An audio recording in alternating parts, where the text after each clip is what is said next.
mute me, just let me know. All right. Well, I might have fainted. we are live. I might faint. I feel weird. Very spinny. Everything's spinny today. Oh, I forgot to. My camera.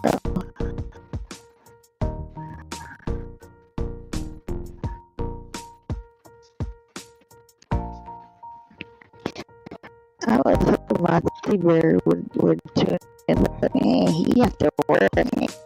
Okay.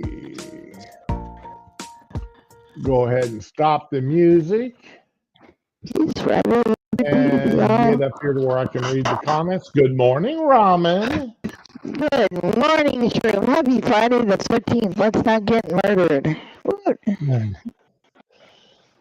I am breaking a cardinal rule today.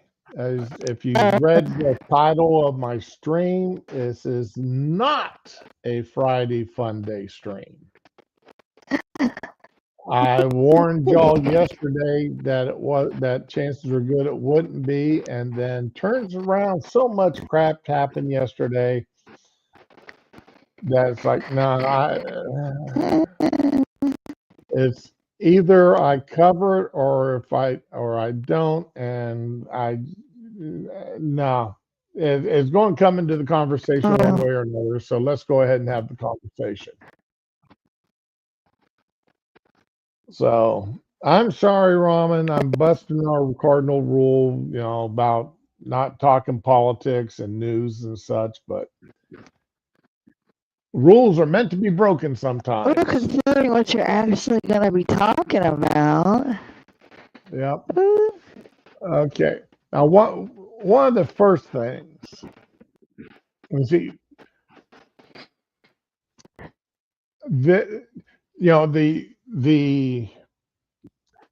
a judge yesterday ruled that Trump had unconstitutionally activated the California National Guard. Oh no. Okay.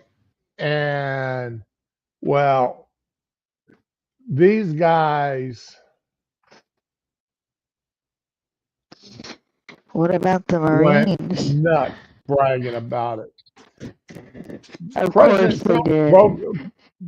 President Trump broke the law when he mobilized thousands of members of the California National Guard. Okay. U.S. District Judge, another district judge of San Francisco granted the state of California's request for a temporary restraining order Thursday evening. All right. Well, the Trump administration, knowing this judge, if I remember correctly, he is a Obama appointee. We've talked about him before. All right. They had their appeals ready to go. They knew it was going to happen. In his 36-page decision, Breyer wrote that Trump's actions were illegal, both exceeding the scope of his statutory authority and violating the 10th Amendment to the Constitution. Oh my God. One of these liberal judges finally discovered the 10th Amendment. Oh Lord, they've actually discovered the 10th Amendment. Breyer added he was troubled by the implication inherent in Trump administration argument that protests against the federal government, a core civil liberty protected by the First Amendment, can justify the finding of a rebellion. Protesting is one thing. When they're actually causing damage to federal buildings, damage to troops, that's a problem. And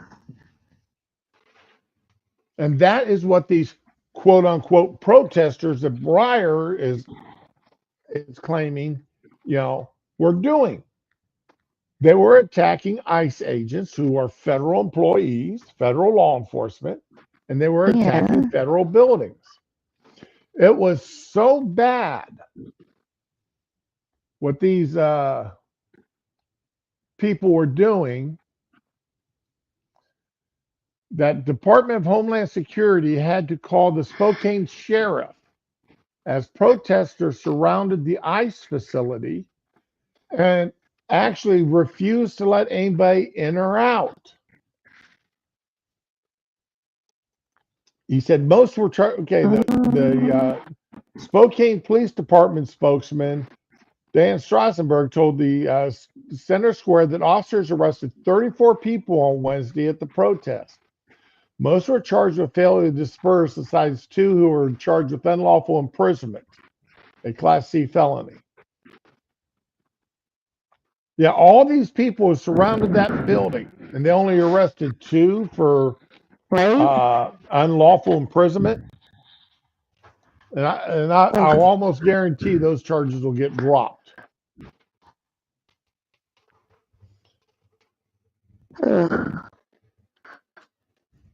Okay.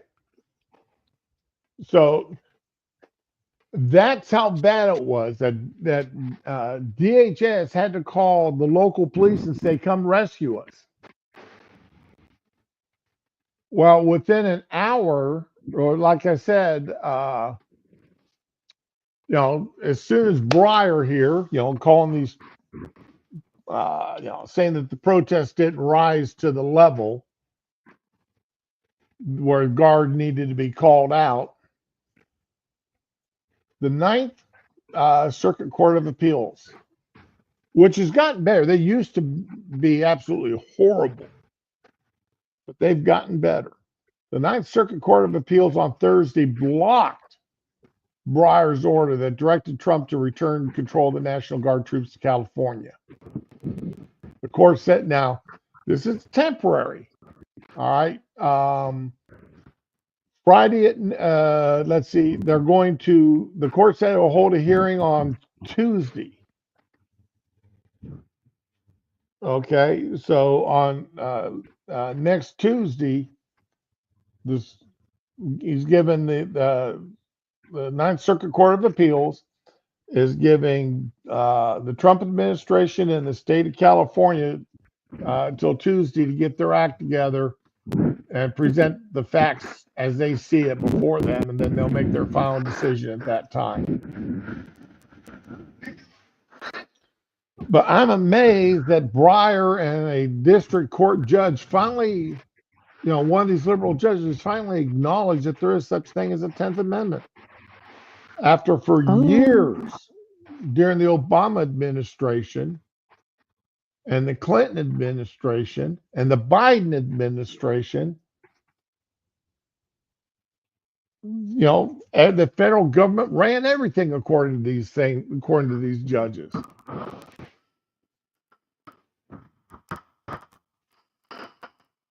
So we'll see what happens now on Tuesday. Okay. But so as of right now, till Tuesday, Trump can still run the National Guard, and hopefully by the time Tuesday rolls around, there won't be a need for the National Guard to be there. The rioters and OAN, and they are strike happy, so I didn't run their videos, but if you go to OAN, you will find them interviewing a gentleman who is a president of a protester for hire company. He claims his company is the largest company in the country, that when you need protesters, you contact him and he will get you protesters. Remember yesterday I said I was offered $1,000 a day if I'd go to Tampa, and then there were another guy was saying that he was offered $200 a day to go somewhere else to protest. I mean, there are companies out there that actually pay people to go protest. And the only thing you can call them are rent-a-mocks. Hey, morning, Paul. Now, this guy that was that they were talking to yesterday on OAN. He said he turned down the Los Angeles. He was offered, they came to him and asked him to get them protesters in LA, and he said he turned down that contract. Now, whether or not he actually did or he subbed it out to somebody else so he keep his hands clean but still get some money on it, who knows?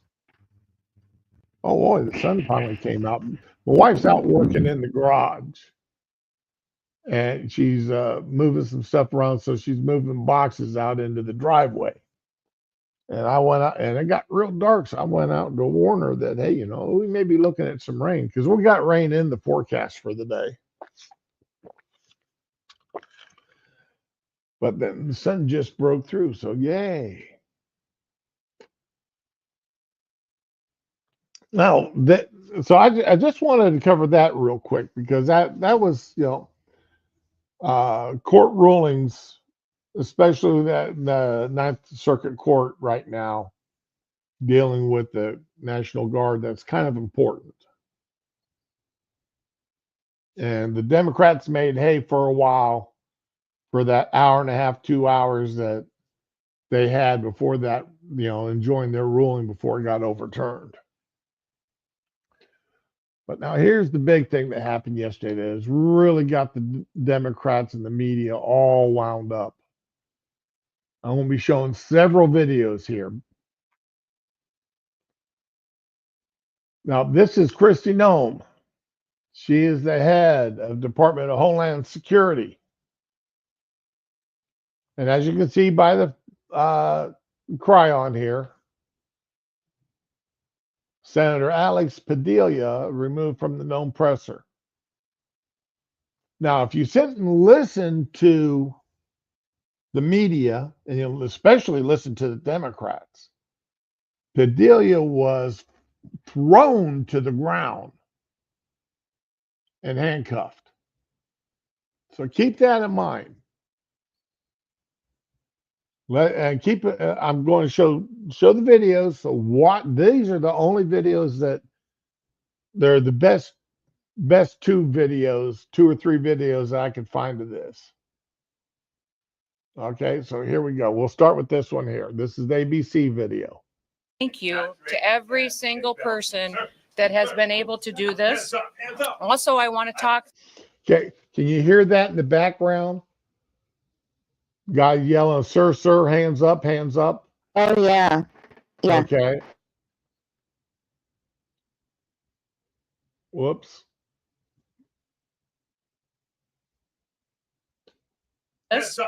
Also, I want to talk specifically to the rioters and to the politicians in Los Angeles.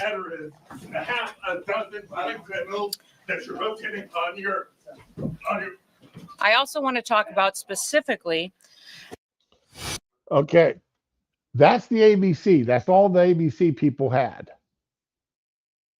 All right. So let me go to, now I'm going to go to this next video.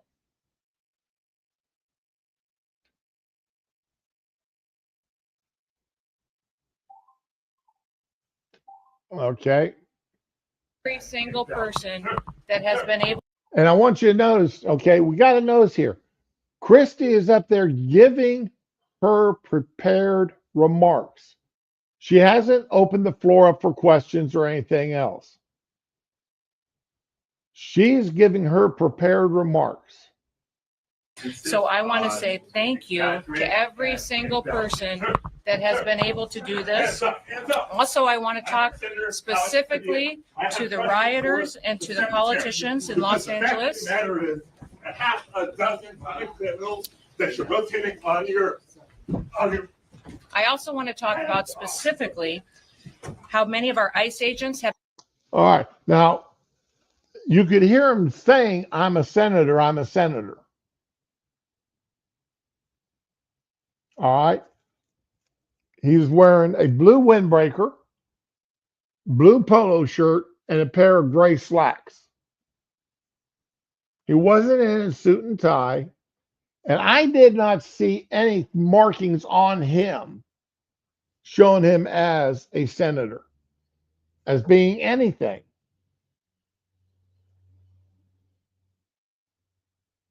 Now, if you're giving in the middle of a press conference and somebody jumps up and starts yelling at you,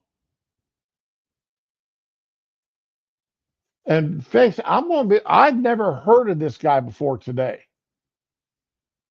Or if I have heard from him, it was such a minor thing that,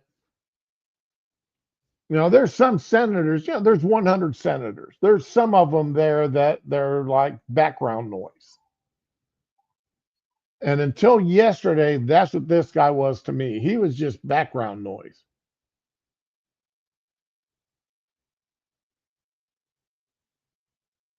Because all the air gets sucked out of the room whenever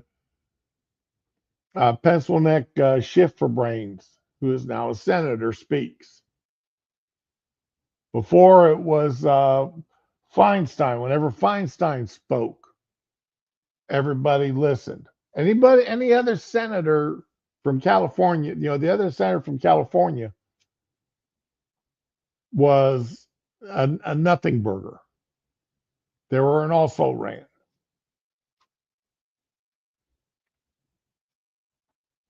Any comment there, Raman? I know I'm getting wound up here. No. And I'm No, you get wound up. I'm listening. I'm not giving you a chance to talk here. I'm sorry. Just keep going. All right.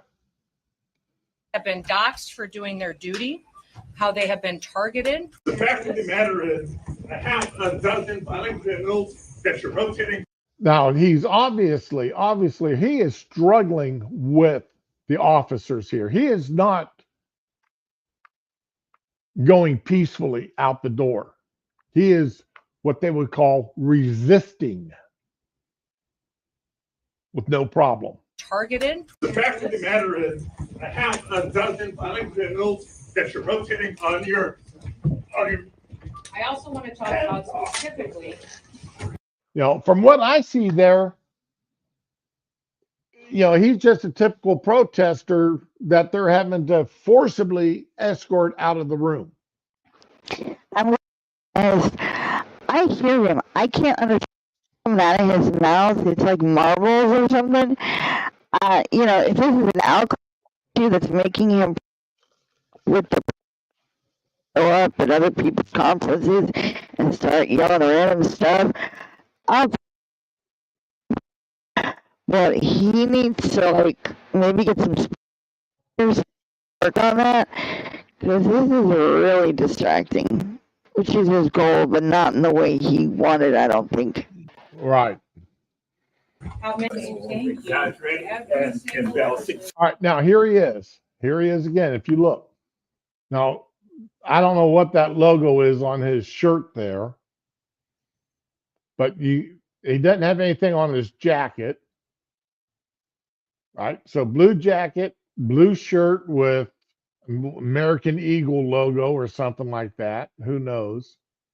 And a pair of gray slacks. I don't know, man. His the way he looks kind of slurry there, and he might just need to be holding our drunk for observation for a little while. I don't know. He's looking go recently know what himself day drinking. Yeah, and face it, anybody can sit there and yell, "I'm a senator, I'm a senator." Anybody can be yelling that. Just because you're yelling it doesn't mean that you're it. Sir, hands up, hands up. I'm Senator Alex. Yeah, his movements are kind of weird there. Secretary.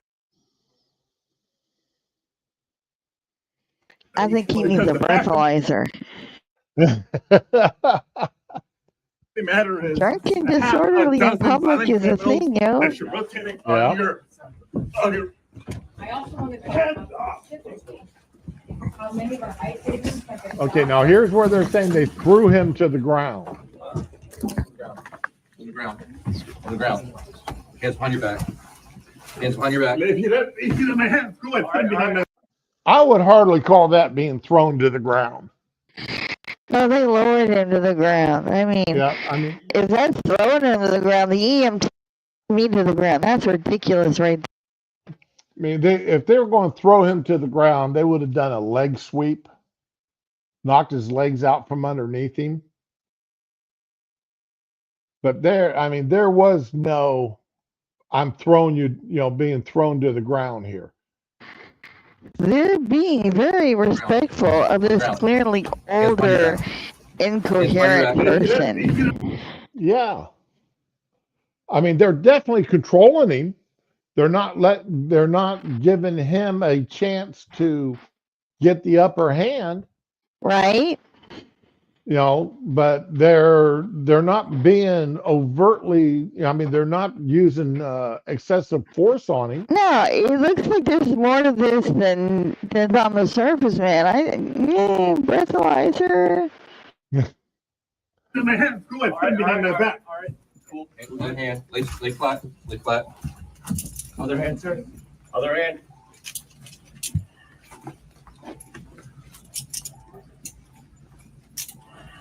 There's no recording allowed out here. I do not know. There's no recording allowed out here per FBI, right? Is that what I'm sorry? There's no recording allowed out here. All right. Oh, I am sorry about my mic. I am in bed with my phone and the headset because the world is spinning. So I can't be up in a chair right now. And no, I'm not drunk like that guy. I'm just in a weird state right now. Sorry. Okay, now that's it. That's it for the video as far as him being escorted down. And then from here you hear the guy saying, there's no recording out here in the hallway, and he steps in front. And then the rest of the video is they just go back to Kristi Noem. All right.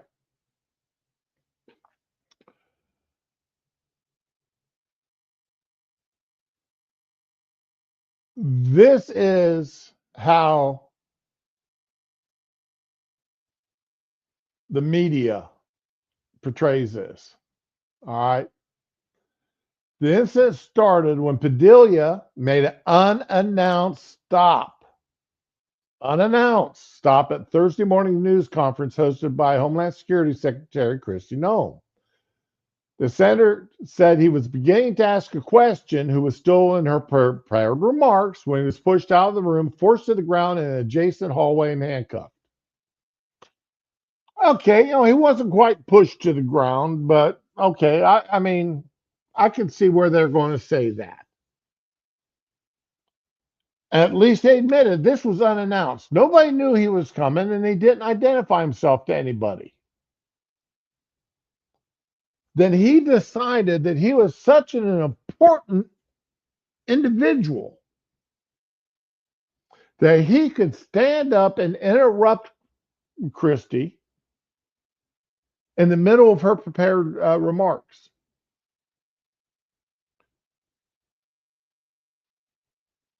If you don't know who a person is, if you are security, and Paul, let me know if you're disagreeing with what I'm saying here, if you see it a different way than what I'm seeing it. When you have the Secretary of Homeland Defense, DHS, giving a prepared remarks, and somebody that you don't know who they are, dressed very casually, all of a sudden jumps up and starts interrupting her. Now, and I'm going to have to ask this question. Why would, if they're saying they didn't know who he was. Well, if they didn't know who he was, how did he get in that room? I do have to ask that question. How did he get in that room?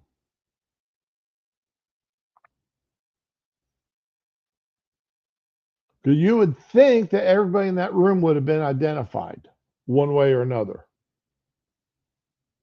So, that is a question I've got that's still bouncing around in my mind.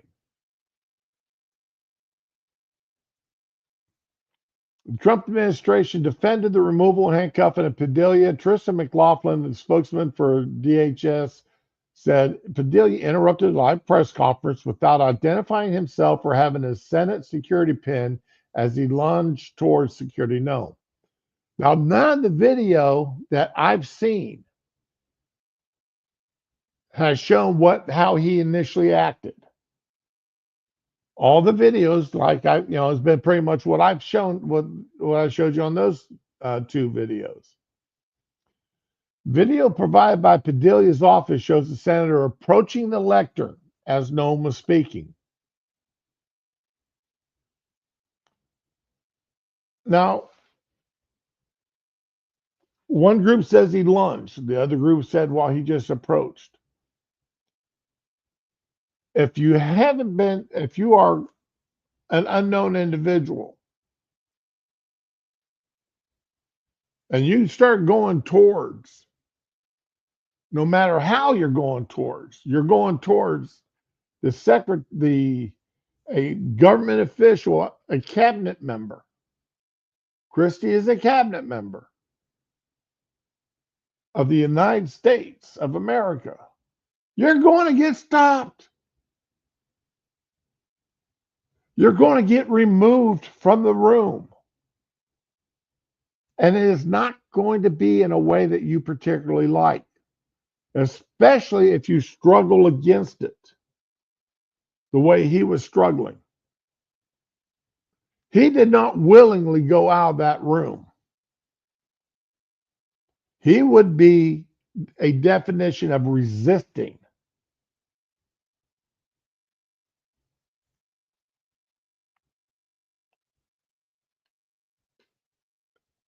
I'm Senator Alex Padilla. I have questions for the secretary. He tried to speak further as he shoved into an adjoining room where he yelled, hands off.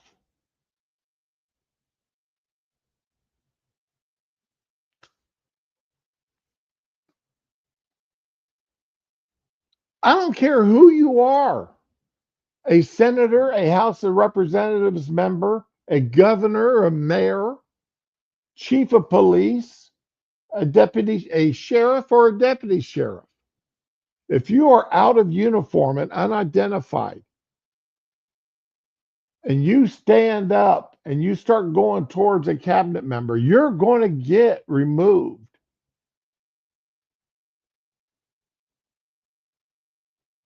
And I'm surprised at the restraint, the limited amount of force that was actually used. Exactly, Paul. Detain if he doesn't follow instructions. Follow the rules for the use of force or progression if needed. Exactly, 100%.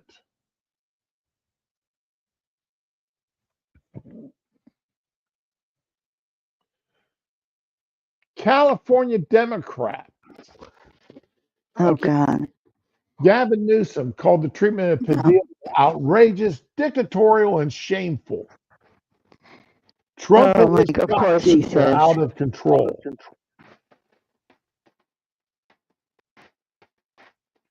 Yeah, you're right, Paul. Ask, tell, then make. They asked, then they told him, then they made him. I think he would have had better luck if he wrote his alleged questions down and folded the paper and just aimed it at her, made a paper airplane, you know. I wish I was really have an asshole. Oh.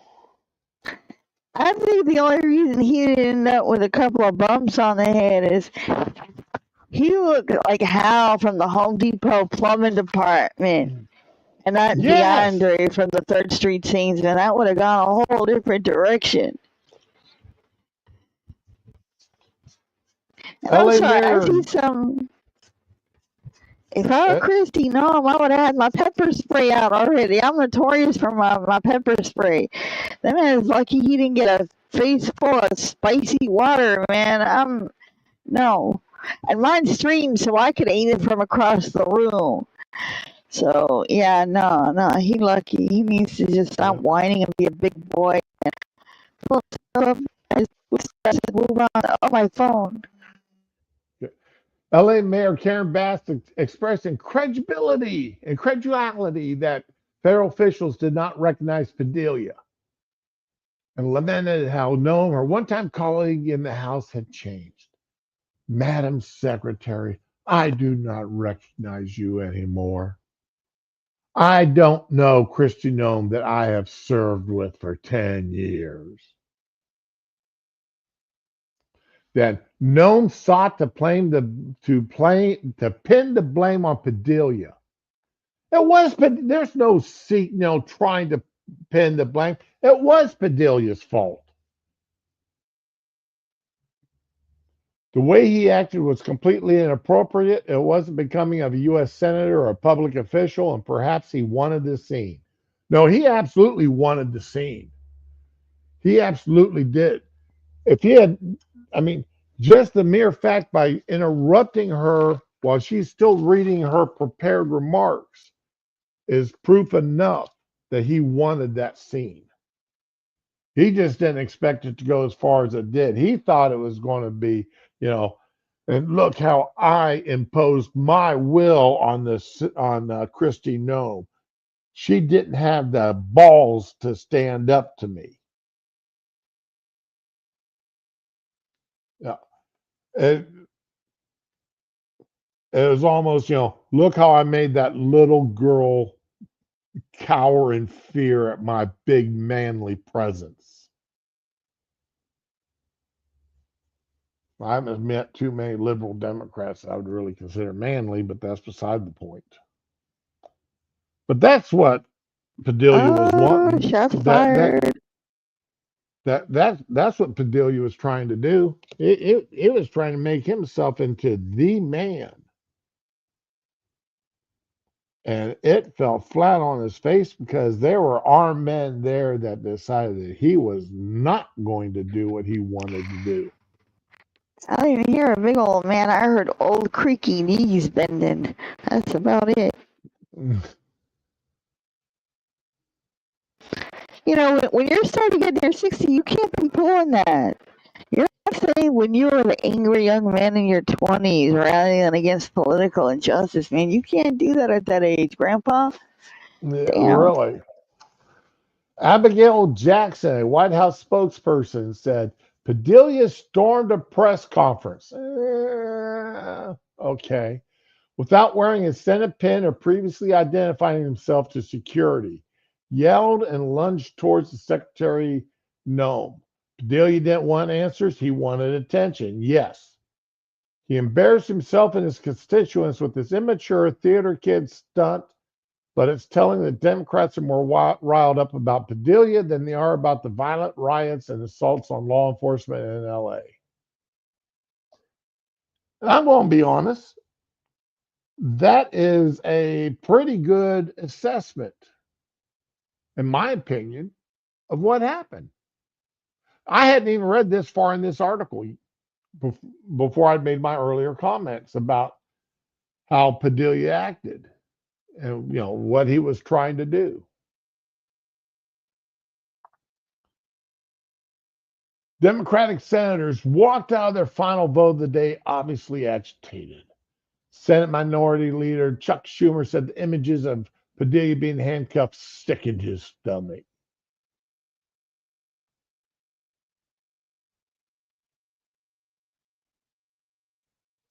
Shift for brains.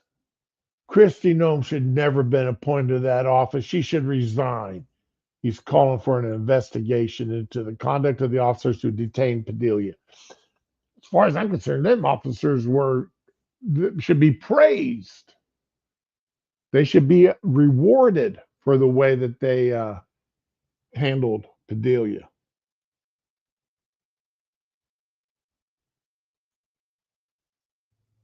They did not use one bit of force more than necessary to get to in any point of that video. And I seriously doubt that after the video was cut, that they acted any differently than what they had been. Now, of course, Murkowski of Alaska, that rhino, it's shocking. That's not the America I know.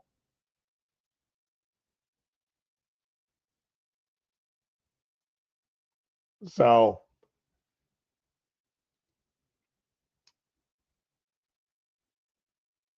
I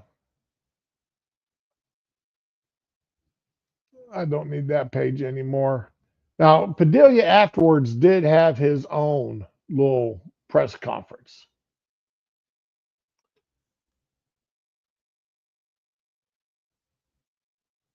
I came to the press conference to hear what she had to say, to see if I could learn any new additional information.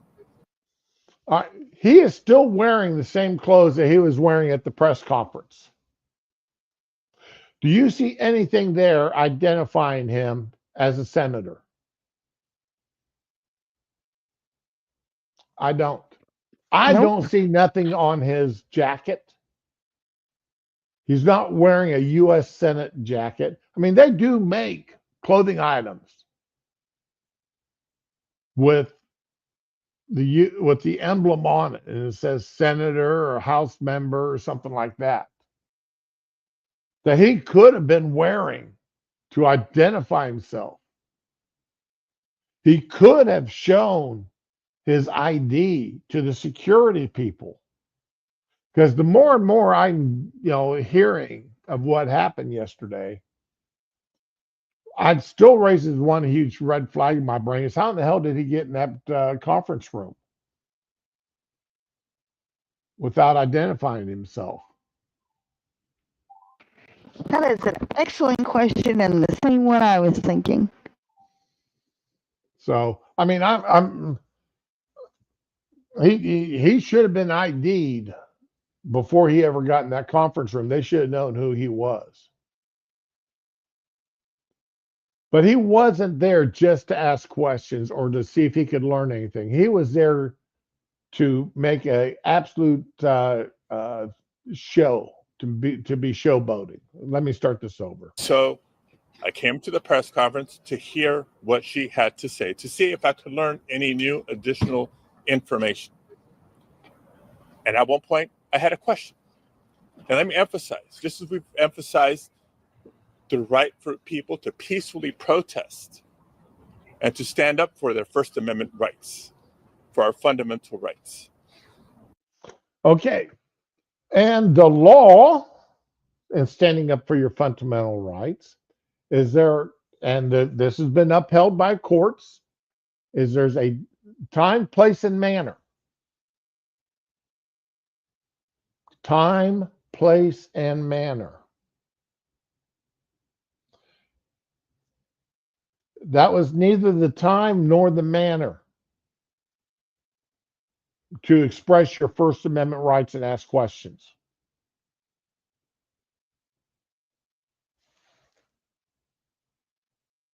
I was there peacefully. At one point, I had a question.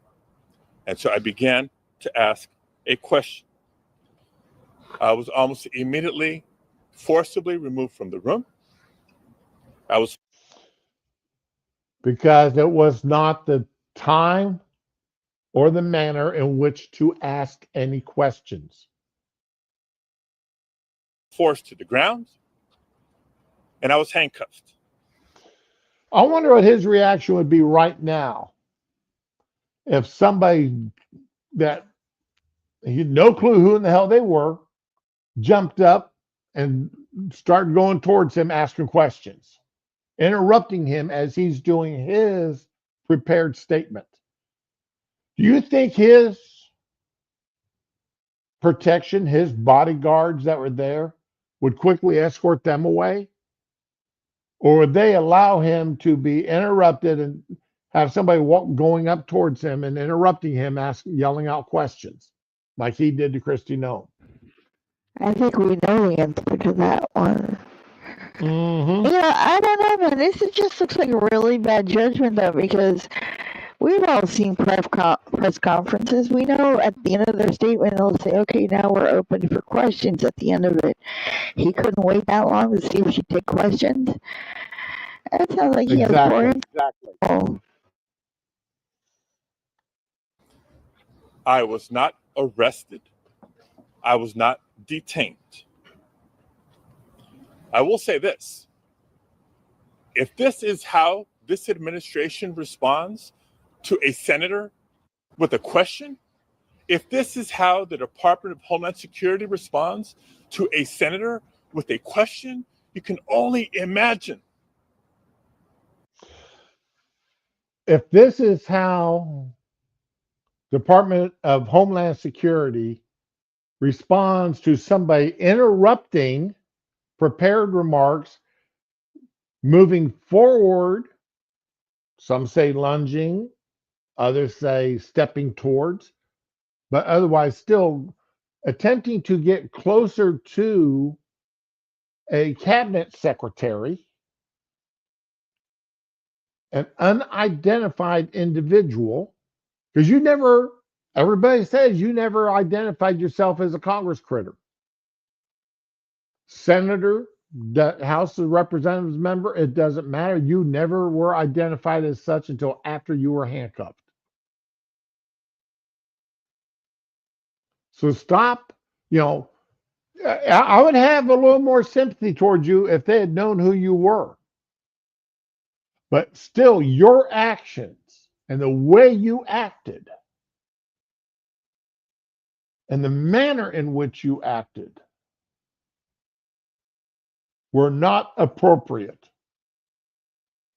were not polite, were not well mannered, was not appropriate for the situation.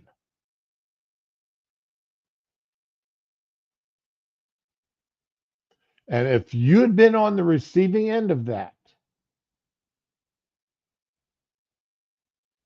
and I'm sure you have been when you're doing your town halls and you've had those people escorted out during the town hall. I'm sure you haven't allowed people to do that to you.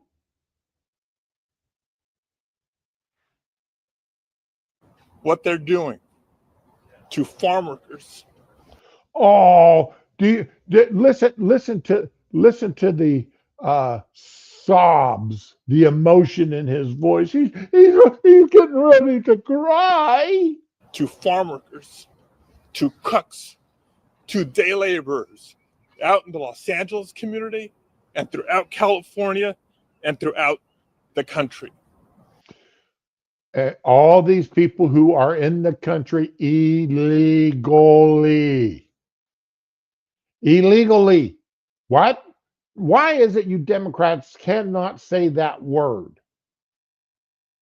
Is it like a cross to a vampire? Is it like holy water to a vampire?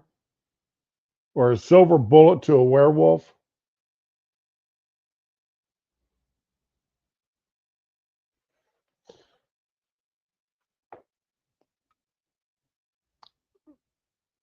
You're 99% right there, Paul. 90% right. I write my Congress critters, all three of them, on a constant basis.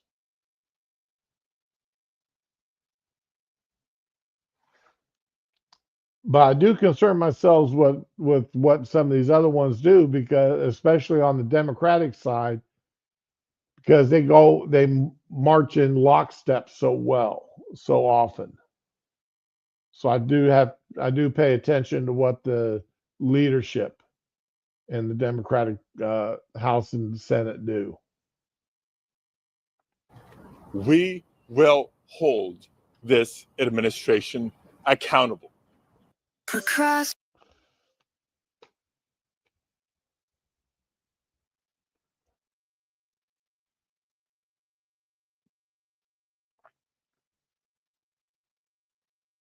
Now, Mike Johnson was questioned about this, obviously, yesterday.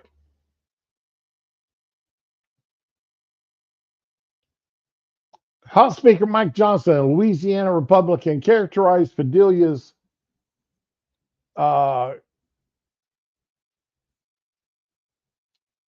actions as wildly inappropriate and says it warrants consequences. Hell yes, it was wildly inappropriate.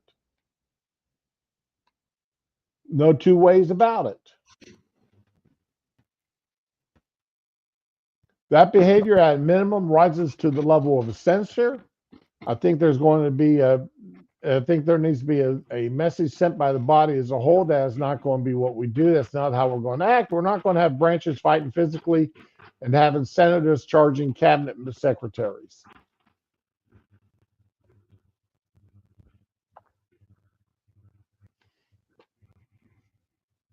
I still don't know what his questions were, if he even had them. I'm kind of curious. Now, Adam Schiff for brains. This is what he had to say on the Senate floor. I just watched footage of our colleague, my California colleague, Senator Alex Padilla, being forcibly removed from a briefing by the Secretary of Homeland Security. Because he acted inappropriately, he acted threateningly. His staff. He went there to observe and to ask questions, and I watched with horror on this video, seeing these agents grab my colleague, my fellow senator from California, grab him, push him out of the hearing as he was identifying himself as a U.S. senator, bring him into a hallway, bring him down. He was saying he was a U.S. senator. He had not when you identify yourself,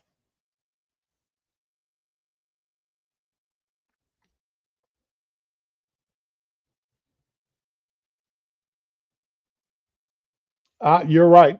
You're right there, Paul. It doesn't always work.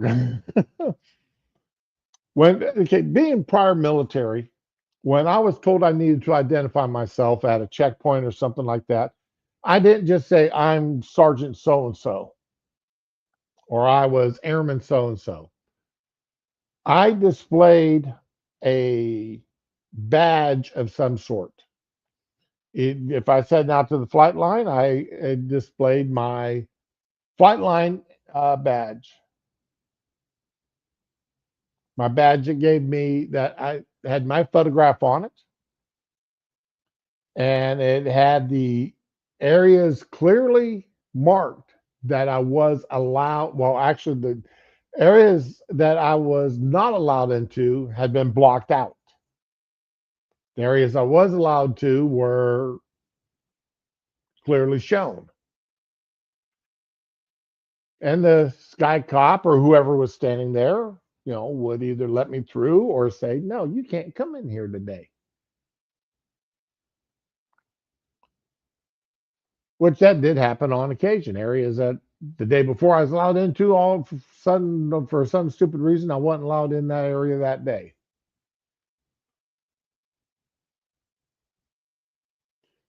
But that's how you identify yourself if you get pulled over by the police, you're driving down the road, you get pulled over by the police and they want you to identify yourself. You have to give them your true name and such. You give them your driver's license.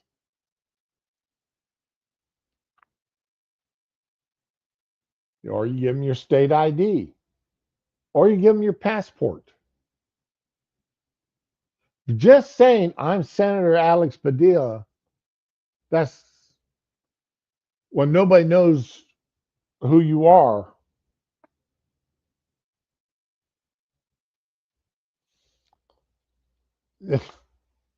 Two of them, wow. Oh, yeah, I mean, when I have to show my concealed weapons permit, I've got to also give them my driver's license at the same time. Just the permit itself was, that badge isn't enough. I've also got to give them my driver's license. They both have my picture on them, but anyway, back to Shift for Brains. Down to the ground, bring his arms behind his back.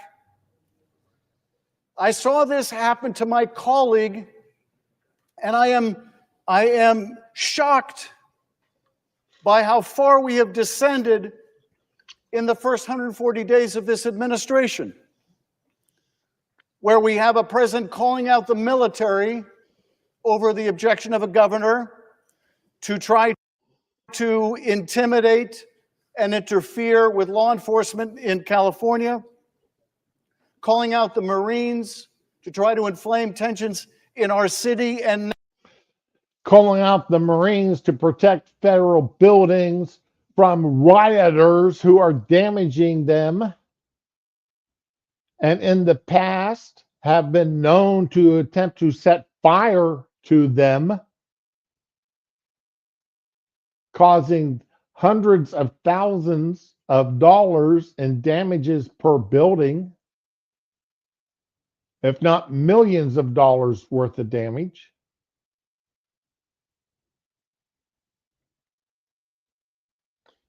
These are not protesters just protesting for the most part.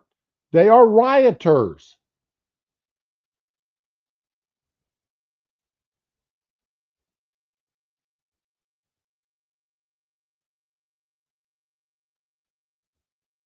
Oh, wow.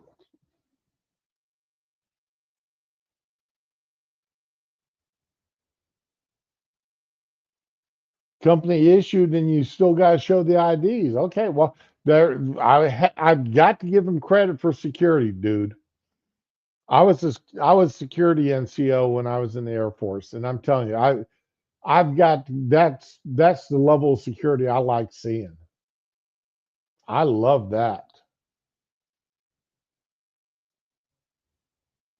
We had areas that when we entered, it didn't matter if that person knowed you if he was drinking beer with you the night before at the NCO club. You still had to present your ID and a security badge in order to enter the facility. So I love it when security people are actually doing their job at the level they're supposed to do it at. now this latest act, when a U.S. Senator goes to demand questions about the lawfulness or lawlessness of these actions, to see him tackled to the ground, brought to the ground. He wasn't tackled to the ground. See, you know, the way they're exaggerating what happened while also downplaying the actions of Padilla. What is becoming of our democracy? Are there no limits to what this administration will do? Is there no line they will not cross? The question is why aren't you asking, why are we having to do this in the first place? Is it because of 4 years of unfettered access at the southern border? And at the northern border, for that matter. But unfettered access with no idea who all has entered our country illegally? That's why this is happening? It's not happening in a vacuum. And Adam, this is your fault. You've been in Congress long enough to know that. This is your fault because of the positions that you personally have held. We see lawlessness after lawlessness. We see threats to judges of impeachment and of physical harm. We see arrests of members of Congress. And now this. All of us have lived as part of a generation since World War II that was used to seeing our freedoms ever expanding. We saw walls coming down. We saw new democracies being born. We came to think that somehow this was inevitable, like the laws of nature, that it was the moral arc of the universe always bending towards justice. You call it justice when you are protecting illegals? You call it justice when you use the courts to bring back to our country a person who was lawfully deported because He is a criminal multiple times over. And well, there was a stay on his deportation. It was a stay to Guatemala. He was deported to El Salvador. In case you don't understand that those are two separate countries. If you read the remand paperwork, it specifically said he could not be deported to Guatemala. It didn't say anything about El Salvador. And El Salvador was his home country, for which he had a wanted warrant out. He was a wanted man in El Salvador for his crimes there.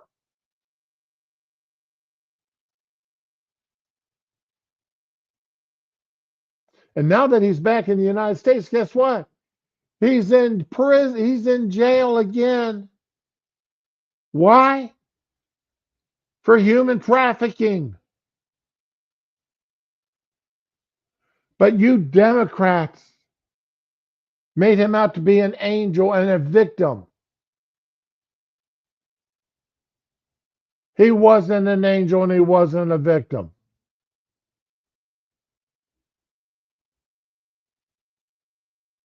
But this is what you Democrats and you personally, Adam Schiff, have caused to happen. Only to see that it was not bending towards justice, and to see this now at home, to see in the United States of America, the executive use force like this against a member of a co-equal branch of government. A man who did not identify himself, who acted inappropriately at an inappropriate time, which if anybody would act that way towards you, you would have your security would have the exact same reaction. To see that it has come to this already,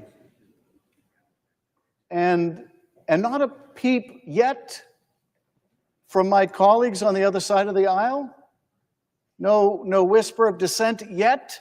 I hope that changes. I hope that changes. The founders separated the powers between the executive and the legislative and the judiciary because they wanted to set ambition against ambition of one institution against another to protect all of our freedom. But that requires that we go beyond our partisan affiliations. And when something is wrong, dead wrong, when something is a threat to our democracy, that we call it out regardless of party. I get so sick of these people calling the threat to our democracy. They've been the only people who are a threat to our constitutional republic are the Democrats in Congress and the liberal judicial system. They are the threats to our constitutional republic.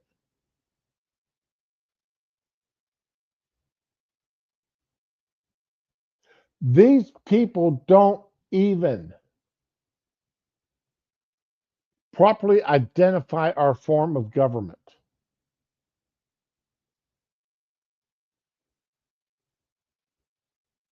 Remember, democracy is two wolves and a lamb voting on what's for dinner. That's democracy. Hey, morning, Data.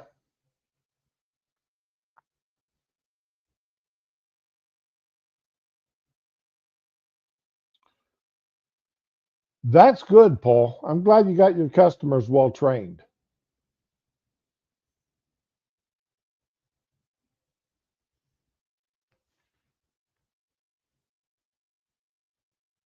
Schiff, and remember, there's video of Schiff when he was first running for Congress, first running for elected office.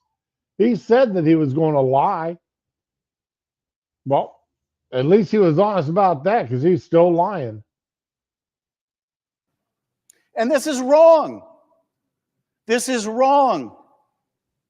We ask, how do you lose a democracy? How does one lose a democracy? This is how you lose a democracy. Actions like today, but even more importantly than what has just happened is What will happen in the next 24 hours? Will this be roundly condemned? Will this It's only being condemned by people like you for partisan political reasons. That's the only people that should be condemning it.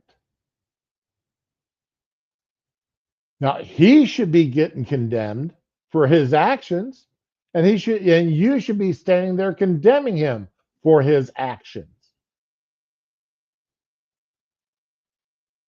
Which, if the roles had been reversed, and that was one of Biden's people, and a lesser positioned Republican Congress critter had stood up and done the exact same thing, you would be condemning him for his inappropriate actions, ill-mannered actions, unprofessional actions, actions unsuited to a member of Congress. This is just politics, partisan politics.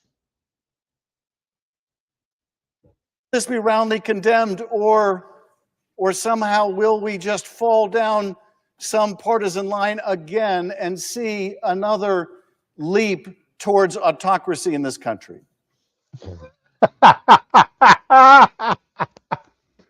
Remember, tomorrow is the No Kings March. Marches and protests throughout the country. Okay? Tomorrow's the No Kings marches. This is part of those paid protesters that I was telling you about.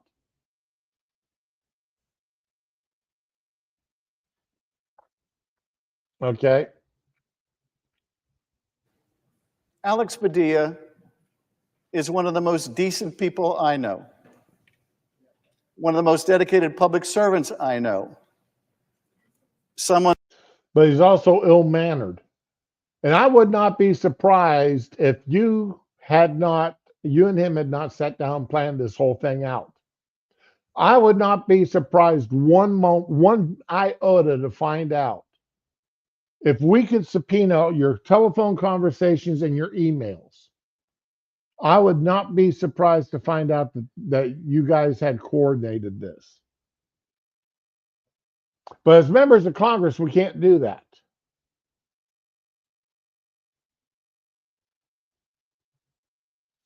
Yeah, 200 a day for No Kings. You're right. one of just the greatest character. We all know him well in this institution.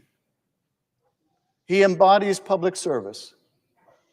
He never forgot where he came from. He came from very humble origins, and he never forgot where he came from. And the beauty of this country is you could come from a very humble origin and you could end up here. When I first got here, John Tester, a farmer from Montana and a senator from Montana, told me about a conversation he had with John D. Rockefeller when he got here. And he said, Rockefeller told him, you and I came from very different places, but we both ended up here. It's the beauty of America that Alex Padilla could end up here by dint of his brilliance and his integrity and his compassion. Hey, Adam, what do you think about J.D. Vance? J.D. Vance came from a broken home with a drug addict for a mother. He grew up with his grandmother. You don't sing those kind of praises for J.D. You want to talk about humble beginnings in life. J.D. he started with below humble.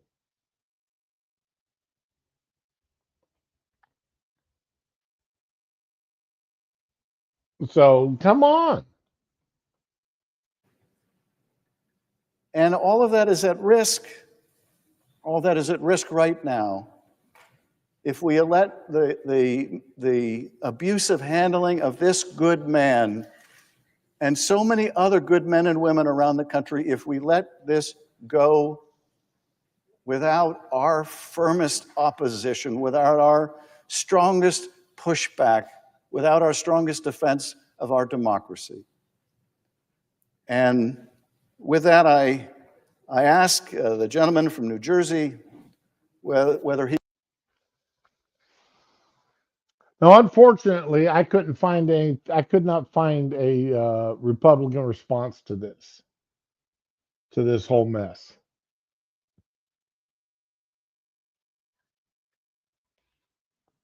Okay, I could not find a Republican response from the Senate floor.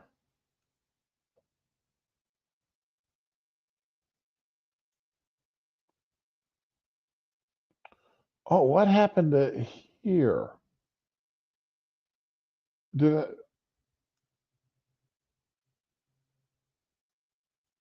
Oh no. Okay, I've got to get something straightened out here because I screwed something up here one way or another.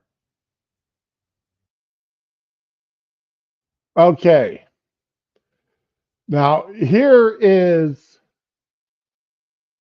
the closest I could find to a Republican response to Shift for Brains.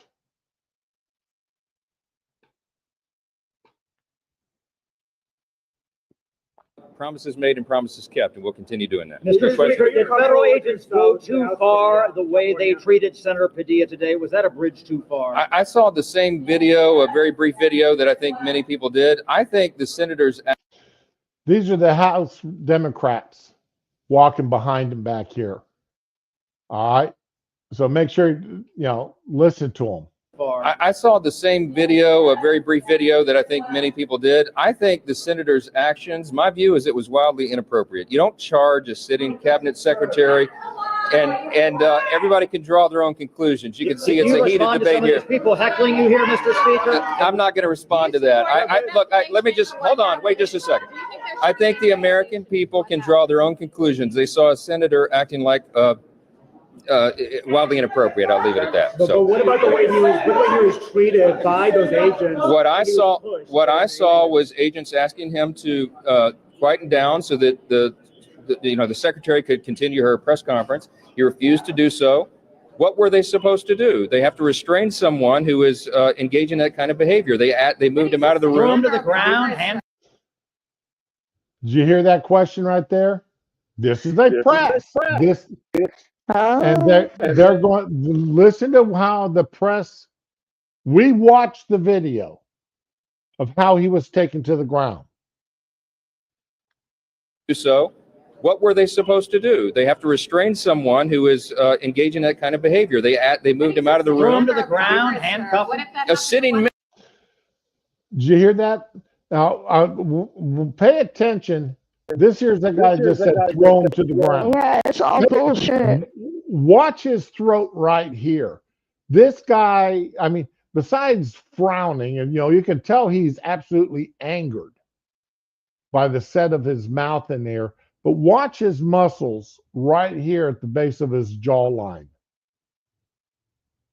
as he's getting ready to say that throw him to the ground. He refused to do so. What were they supposed to do? They have to restrain someone who is engaging in that kind of behavior. They moved him out of the room. Throw him to the ground, handcuff him. A sitting member of Congress should not act like that. It is beneath a member of Congress. It is beneath a U.S. senator. They're supposed to lead by example, and that is not a good example. We have to turn the temperature down in this country and not escalate it.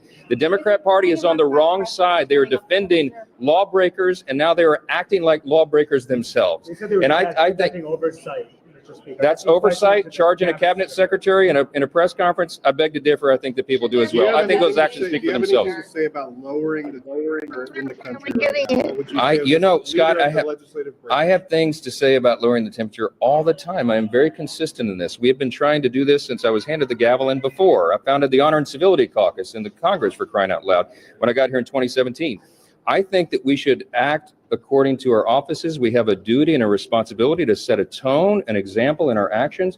And I encourage every member of this body to do it in the House and Senate. We have to turn the temperature down.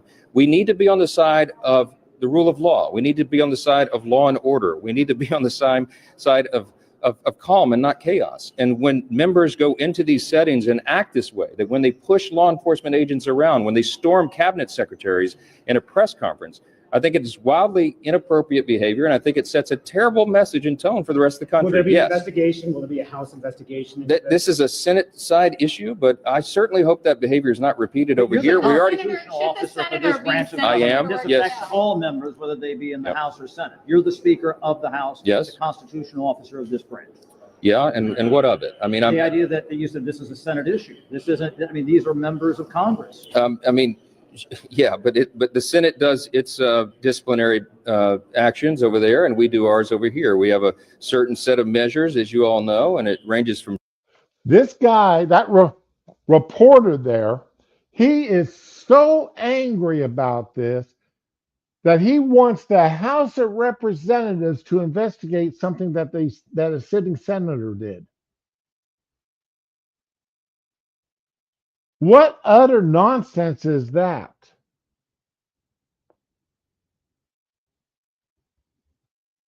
What utter nonsense is this? That the guy, you know, and this redheaded woman here in the background, I couldn't make out exactly what kind of questions she was asking. From censure to removal from committees to ultimately expulsion from the body. And do you support that for the senator? It's not my decision to make. I'm not in that chamber, but I do think that it merits immediate attention by their colleagues over there, and that they need. I think that behavior at a minimum is it rises to the level of a censure. I think there needs to be a message sent by the body as a whole that is not what we are going to do. That's not how we're going to act. We're not going to have branches fighting physically and having senators charging cabinet secretaries. We got to do better, and I hope that we will. But I want to say this is a good day for the House chamber. The first recipients package is now passed through the House. I expect it. Okay. That's as much as I could find. And I'm going to be honest, I like his responses. I like his responses. And regardless of the fact that the media, these reporters there, are obviously on the side of Padilla and Shift the Brains. They're obviously going, you know, well, he shouldn't have been. He is a senator. He has the right. No, he doesn't have the right to do that. He doesn't have the right to move forward towards a cabinet member when they're in the middle of their prepared remarks at a press conference. He doesn't have the right to interrupt a secretary, a cabinet member, because he's got questions. Even in the Senate, he has to wait his turn. He has to wait to be called upon to ask questions. He doesn't have the right just to sit there and do what he wants to do when he wants to do it. Now, remember I said that those were the House Democrats walking behind Johnson there while he was at the speaking to the media. This here is from the backside.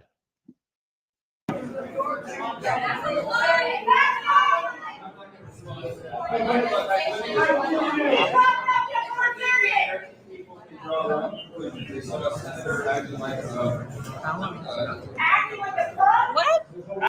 Acting like a senator. Why don't you stand up for Congress?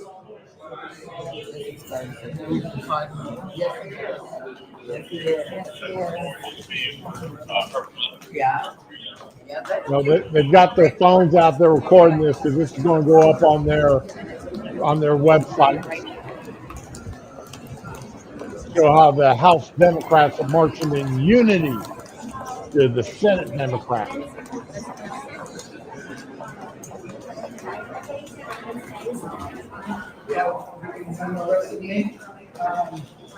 Probably. I mean, there's a good chance. They're just making things up as we go.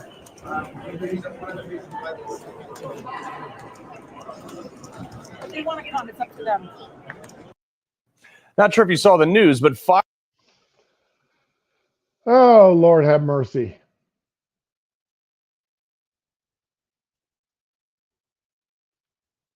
I've just spent an hour and 10 minutes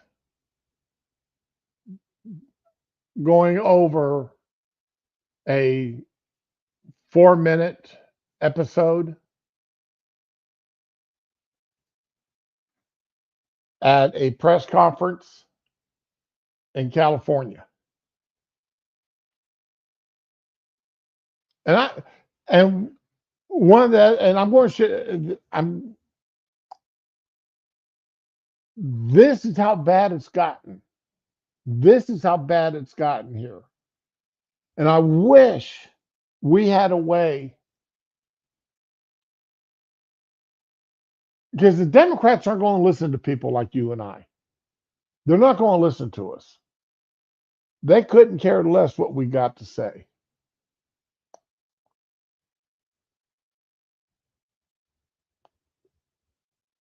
Because they're being led by the noses by people like AOC and Ilhan Omar. They are being led down the path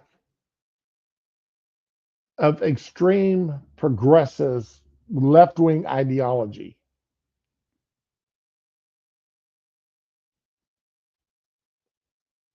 "30 years ago, if you could jump in a time machine and go back and take what's going on today and take it back and show it to the Democrats of 30 years ago.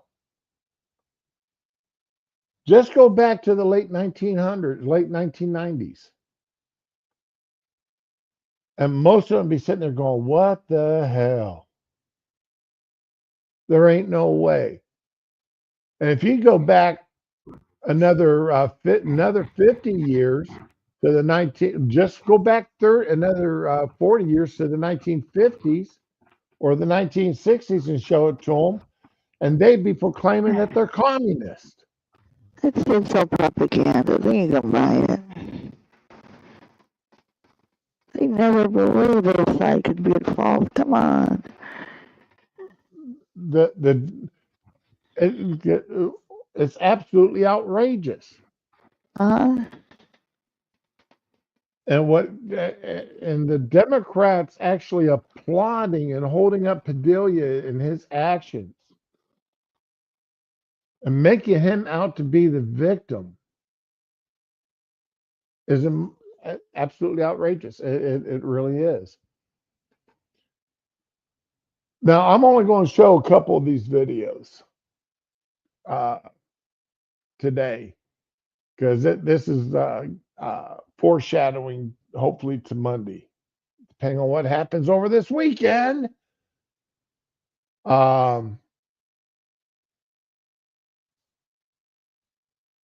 The governors, there are some governors in front of the House Oversight Committee, sanctuary state governors testifying before House Oversight Committee. And today I'm just going to show some videos of Hochul, the governor of New York, because these are fun.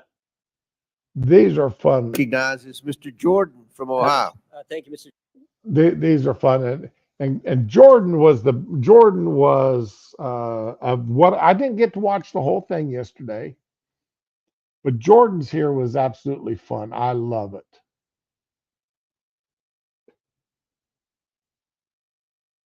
So here we go. Mr. Chairman, Governor Hochul, third paragraph, second sentence in your written testimony, you said New York State cooperates with U.S. Immigration Customs Enforcement in criminal cases. Governor, who's Jesus Romero Hernandez? Thank you. I want to reaffirm that we do cooperate in cases where... That wasn't the question. I just read your statement. I can read your statement. Who is Jesus Romero Hernandez? I don't have the details on every single person in the state of 20 million people. I understand, but this guy's a citizen of Mexico, deported 7 times, came to your state, assaulted one of your residents with a machete, choked a police officer. Then when he was in custody, assaulted a corrections officer. ICE finds out this guy is in your state's custody and they send you a detainer. You're familiar with a detainer, right? Yes, I am. Notice of action, immigration detainer to Tompkins County Jail from Syracuse Immigrations and Customs Enforcement. Section 1, they check a couple boxes. The first one they check is a final order of removal against the alien has taken place. That means a court has said this guy needs to go. This machete-wielding, cop-choking, corrections officer assaulting guy needs to go. Then they also check another box and they say biometric confirmation of who this individual is, this alien's identity. So they got the right guy, and a court has said he needs to go.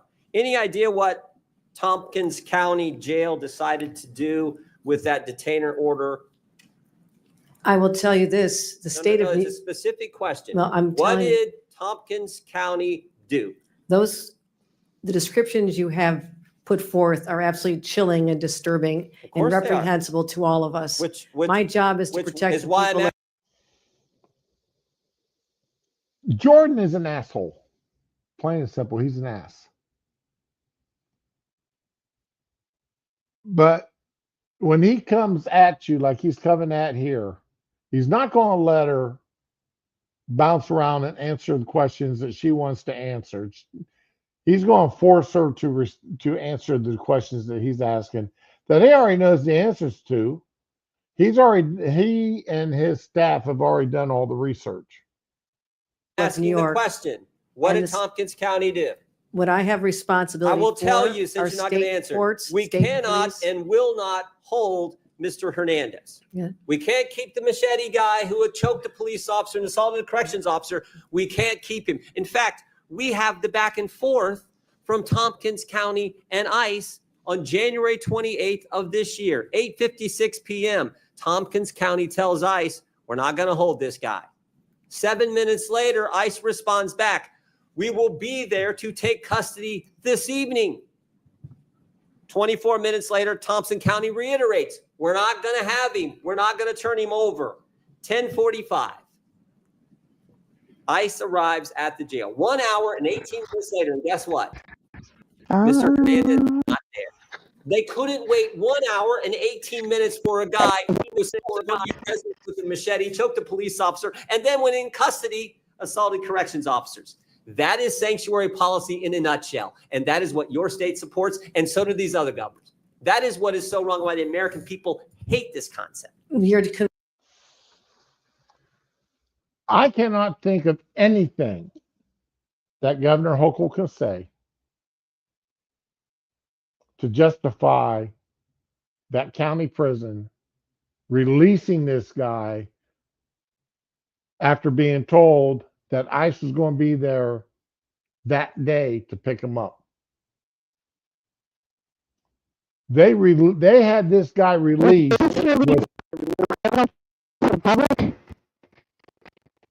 Okay, you just absolutely blew up. I'm sorry. Yeah, I can't understand a word you're saying. A crazy, violent maniac back out on the street. They put him back on the street.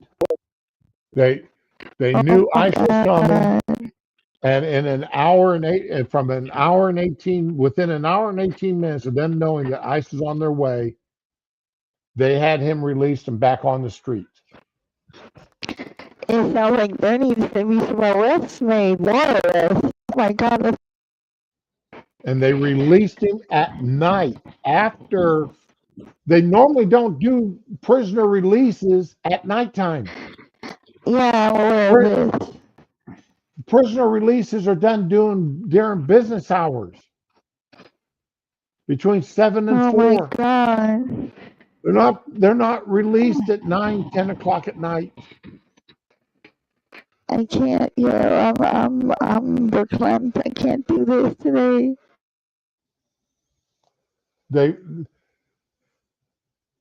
And listen what Hochul here says about this. Inflating what the state of New York does is I control state police and prisons. We have turned over 1,300 people. So you disagree with it? We turn over 1,300 Did the sheriff make the wrong people. call? Those are local policies that we would not have done in the state of New York. State of New York, that is So a you're local saying the sheriff's decision. wrong? I would say this, if it happened in a state prison, we have already turned over 1,300 people. And in Sheriff in fact, Tompkins County, I a want to say Democrat or this. Republican, Governor? There have You been had- times, excuse The me, sheriff in Thompson County, a Democrat or Republican? excuse me, there have So, been excuse me, times I where, asked the questions, you give the well, I'm answer. Is he a asking Democrat or for a Republican? Do you second. know? I'm asking for this moment to explain that Oh I'm my sometimes God. waiting Asking, for ICE is he a I'm sorry, what were you going to say, Raman? I'm just, I don't even know what to say. Like, she's just ignoring court orders and running willy-nilly all over everything like she's some kind of person. Okay, your I'm mic is breaking up, Raman. I can't understand a word I'm you're so saying. sorry. Okay. Now, this is Hochul in charge of the county jails? No.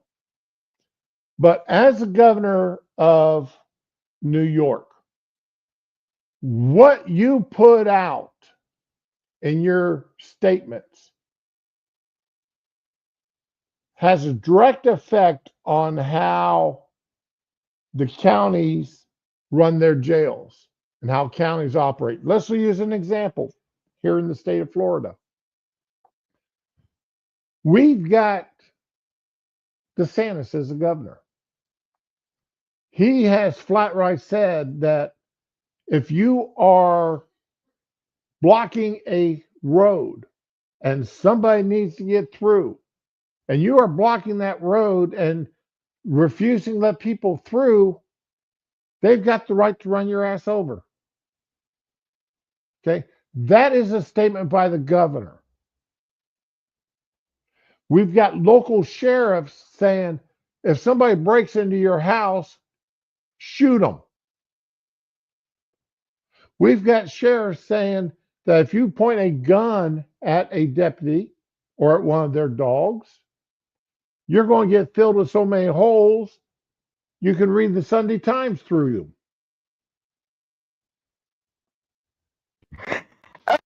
It's funny, and I hope they back that up. You know, this is the effect that the governor has on the local policies and on local sheriffs, local police departments. Where the governor leads, the rest of the state is going to follow.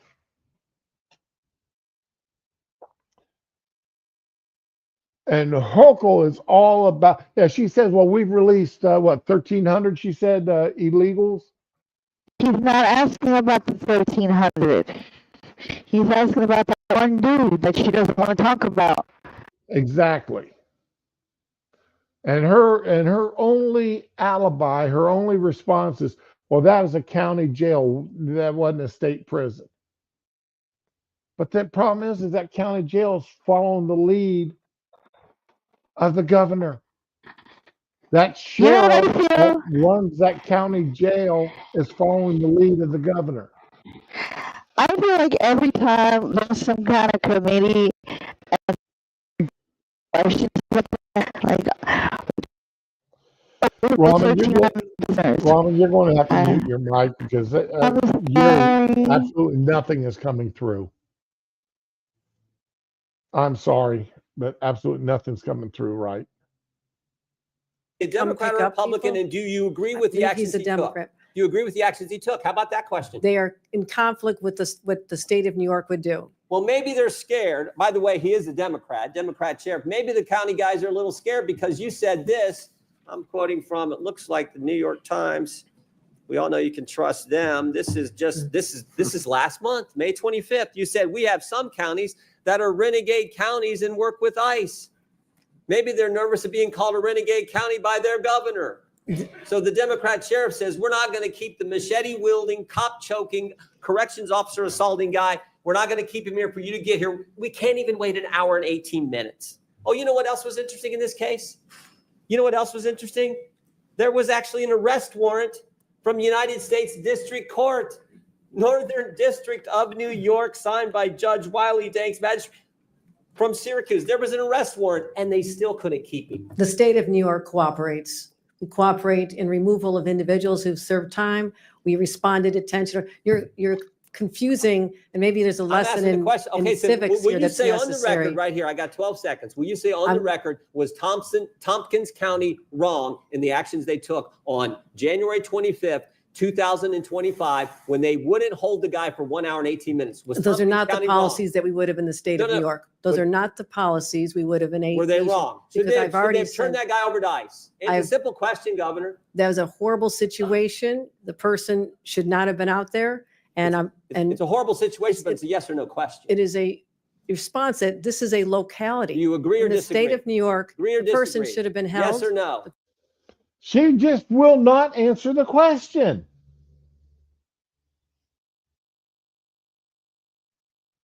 It is so funny watching them refusing to answer the question, wanting to put their spin on everything. The person should have been held, and in the state of New York, we would have turned him over. That is in conflict with what we would do as a state appreciate with the chair's respect to indulgence. I prison. yield back. And I want to know why ICE won't come and pick up the individuals who have served time in our state. I have cases where they have not even shown Governor, up. a court order and a detainer. Now, she needs, if there are cases where ICE is not picking up people that the state wants them to pick up, ICE needs to be called on the carpet for that. There needs to be a reason as why ICE.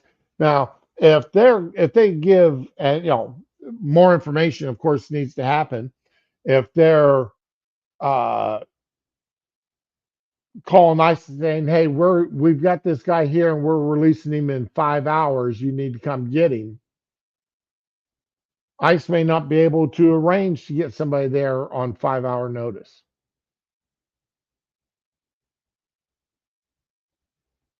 But if this man had been in jail for 30 days and they'd known for 10 or 15 days that he was wanted by ICE,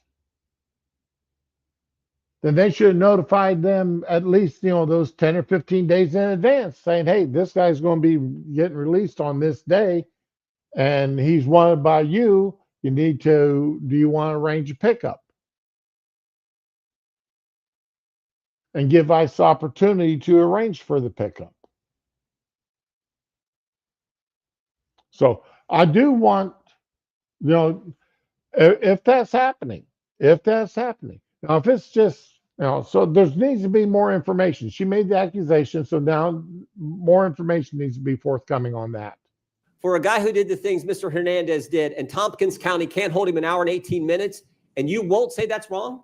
I have said we cooperate when there's a criminal case where someone has committed a crime. We turn them over. This is sanctuary policy in a nutshell. You won't even You're condemn something that anyone mischaracterizing. with common sense knows is ridiculous. You're mischaracterizing. I'm the not laws of the scared. I state had of the New York. facts here. Okay. That was Jordan. Now here we got Lawler. I didn't share the tab. So ordered. Chair recognizes Mr. Lawler from New York. Governor Hochul, under your watch, New York has spent billions of dollars of taxpayer money providing free housing, clothing, food, education, and health care to illegal immigrants. Meanwhile, you're charging hardworking New Yorkers $2,500 annually just for the privilege of driving to work. Speaking of driving, when you ran for Congress, did you oppose giving driver's licenses to illegals? Yes or no? No, that was previous to that. It was in 2020. You had a commercial running for Congress touting your position. No, but the position about goes back earlier than that. driver's My point. license. My point. Did you oppose giving driver's licenses to illegals when you were running for Congress? Yes or no? At the time I did, Yes and I'll or tell no? you Governor, why. yes or no? I had a yes or chance to go out and see a very rural district. Reclaiming my where time. Mothers were being denied the chance. Governor, to drive yes their or no? kids Do to you the support doctor's illegal office. immigrants getting People were being denied the taxpayer-funded chance health to go to their care? jobs, and I understood. Governor, please answer the question. I'm Governor, not sure there'll ever be a real question. you were asked a question and you chose to try to gave an deflect. answer. The fact is you did support giving illegals driver's There was licenses, a- oppose giving illegals driver's licenses. Now you support it. Mhm. Governor, yes or no? Do you support illegal immigrants getting taxpayer-funded health care? Yes or no? We provide health care to people in need, including moms with new babies. Do you support giving illegal immigrants taxpayer-funded healthcare? Yes or no? We support giving money, support. The for answer is healthcare yes. You expanded healthcare access in Yes, I 2024 did. under Medicaid. for senior Governor, citizens after and the moms with election, new you babies. said, I would do it all reclaiming over my again. time, Governor, after the election, you said, someone breaks the law, I'll be the first one to call up ICE and say, get them out of here. Governor, yes or no, have you personally called up ICE and asked them to get anyone out of New York? As the governor of New York, I have an entire state police force Have you that personally carries on called my anybody up directions. and asked ICE to get anyone out of New York? Yes or no? My state police acts as my agency and You my have surrogate. not, correct? When I say Okay, this is the BS question. I gotta call him out on this. Governors never personally call anybody. She's got people to do that. And when those people are doing that, they're doing that in her name. All right. So I got to call BS on this question. Now, he was right on her changing positions on giving driver's licenses to illegals because she initially was against it. Now she's for it. Why is immaterial? She is initially against it. Now she's for it. Using taxpayer money to give health care to illegals. She's for it. Why she's for it's immaterial. She's spending taxpayer dollars on illegals.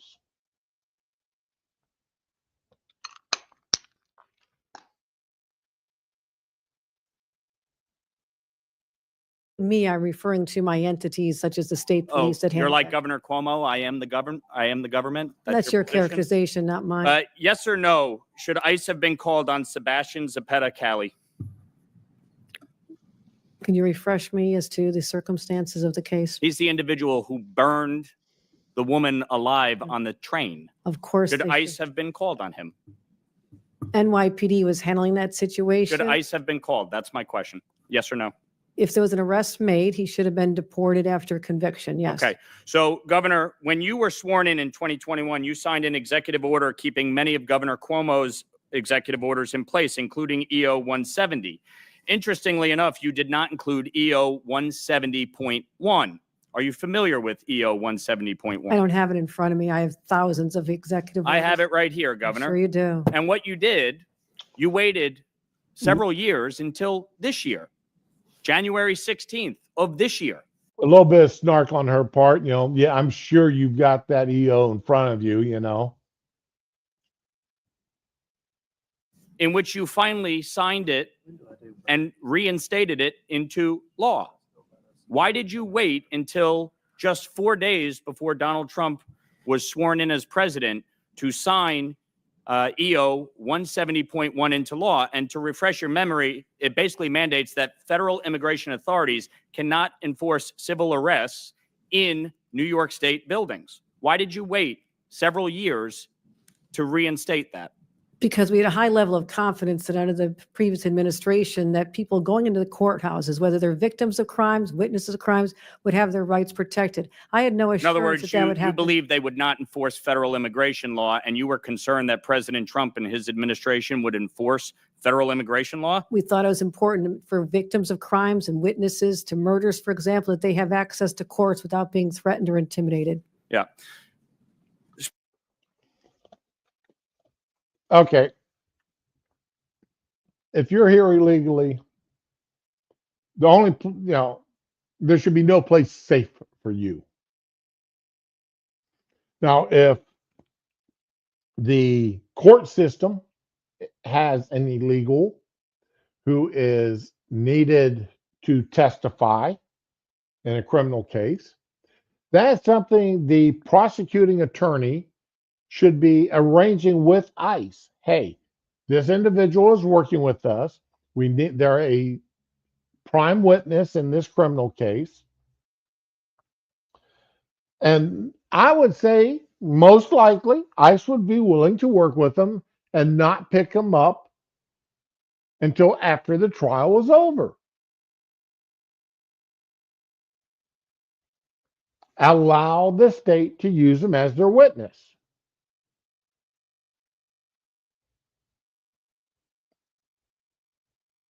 You know, and of course, that would include the victim.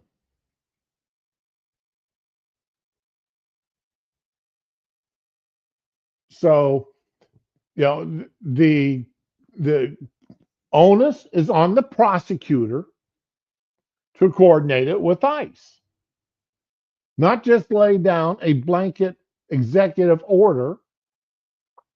And I am very curious as how in the hell can an executive order by a governor override a federal government agent? I'm very curious how that happens.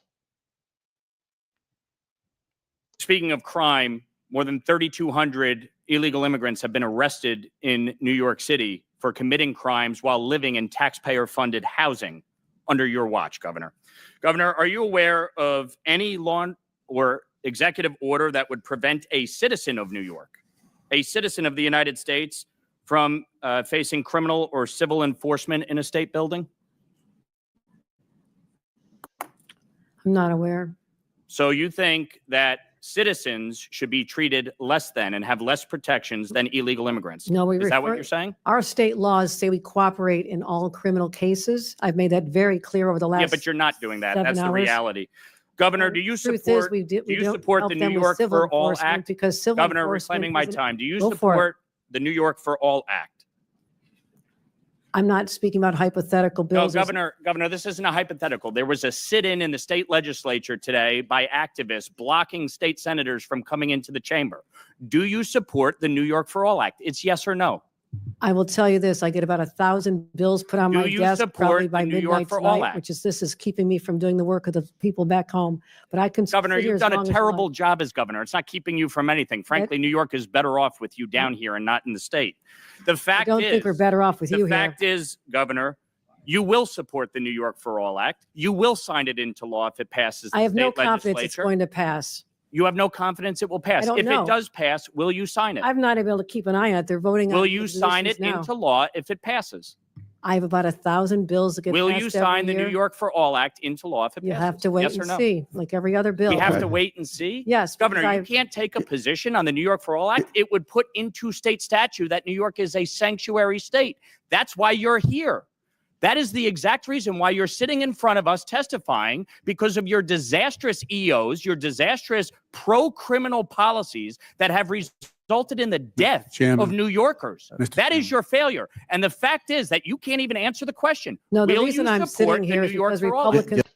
Okay, this New York for All Act aims to protect immigrant New Yorkers, preserve state and local resources, and ensure that New York dollars are not diverted to carry out a politicized immigration agenda.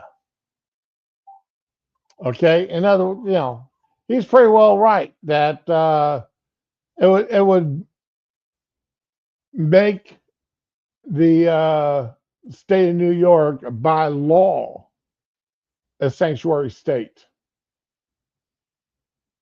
because it would limit statewide cooperation with ICE and inhibit deportation of illegals within the state. Okay.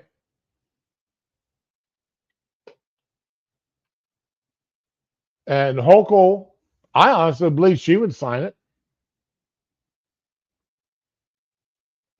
There's not a doubt in my mind. Like I said, not everything can be blamed on the governor. What happens in Broward County in Florida can't be blamed on DeSantis sometimes. And DeSantis can't necessarily take credit for what happens in Broward County.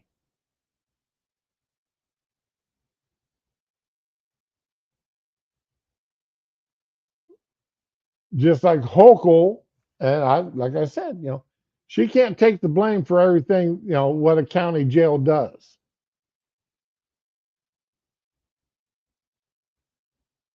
But as the governor of the state,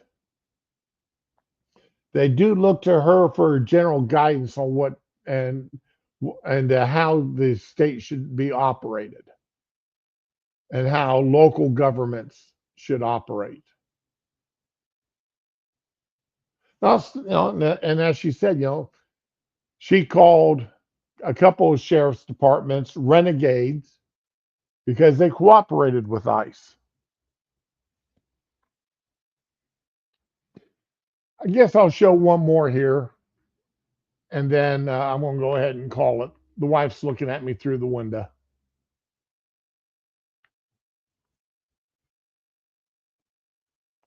So we'll do one more, and then I got to call it. The wife wants me. Thank you very much, Mr. Chairman. Governor Hochul, yes or no, do you think someone who's committed murder or rape in this country, in that they're here illegally, should have tools at their disposal to avoid deportation? As the governor, his primary responsibility is to protect the people of New York.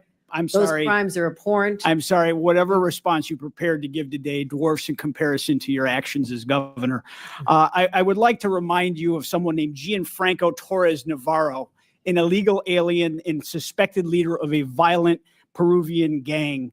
He was tied to 23 murders in Peru and came to this country illegally across the southern border. He had his victims' faces tattooed on his body, and he was hiding in plain sight in Endicott, New York, for an extended period of time where ICE could not locate him. And why did it take so long to find him? Because policies like your green light law, which blocks ICE and U.S. Border Patrol from accessing critical DMV databases. In fact, it threatens the badges and threatens to charge with felonies any officer that shares that DMV data with federal agents. These agents rely. That is absolutely disgusting that such a law can exist. And it's even more so when the governor actively supports it. I mean, there's laws on the books that governors and presidents and sheriffs don't like. So they don't actively support them. They don't actively enforce them. I mean, just look at Biden. The last administration for 4 years didn't enforce the border policies. And what policies they could, they got rid of through executive order in the first day or so of the Biden administration. So yeah, there's no. But when you actively endorse and enforce a law or threaten to enforce a law, that law prohibits sworn law officers and government employees from cooperating with the federal government on ridding the state and the country of known criminals, particularly those who murder people, that governor should be held liable. Those government agents should be held liable for every crime committed by those individuals. They should be held personally liable. On data to be able to know who they're pulling over on the side of the road. They're taking their lives into their hands every time they're trying to, keep our streets safe. The really sick irony here is that your government in New York, my home state, freely shares that same DMV data with the government of Canada at our bridges in you and my hometown. But it doesn't share that data with your American federal government. Why, Governor? You're misstating the green light law because we are able to cooperate with federal authorities when there's a crime Why do you shield the database, Governor? Anything that they want from us related to investigating a crime is data that's needed in real time to enforce the laws on the streets. They can't subpoena these records from your government. And I've had these conversations with my county sheriffs all across the state of New York, state police. They want to work with the federal officials. They want to clean up these messes, but they can't because they are being threatened by you and our attorney general that they'll take away their badge and end their careers. Been countless instances where we've cooperated with federal law enforcement. It happens on a daily basis. And so your characterization is just incorrect of how we provide information to people who ask for You it. share the database in its entirety with Canada, but you don't share it with the federal government. It's beyond belief. I mean, this is denial and excuses, Governor. You know damn well that the New York State Sheriff's Association, the State Association of Chiefs of Police have both condemned the green light law. Sheriffs from Erie County, Niagara County, Monroe, Albany, Broome, Dutchess, and Oneida counties.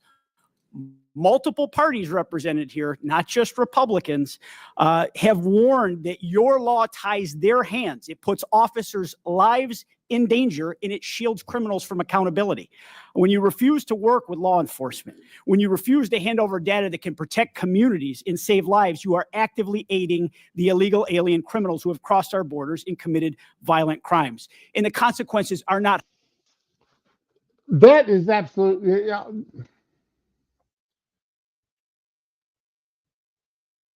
The governors like this, and this again, I got to pull it back to the Democratic Party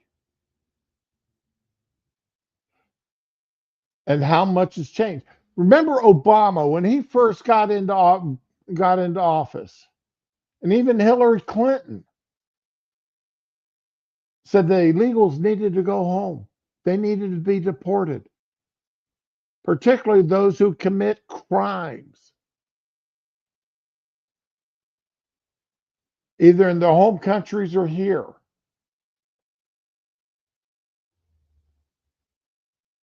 And now we've got a sitting governor here who said, well, we have cooperated. You have cooperated when the federal government comes to you and begs you for cooperation. As the man says, the database is shielded from American law enforcement, but shared freely with the Canadians. Shared freely with another country, but American law enforcement can't access it unless they get a subpoena.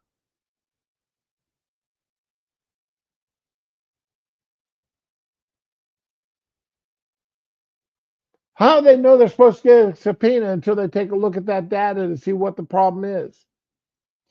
How are they going to know what's going on?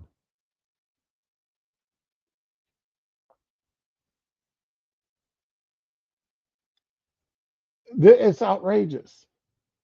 And it's not just New York. California's got similar laws. Oregon, Washington State.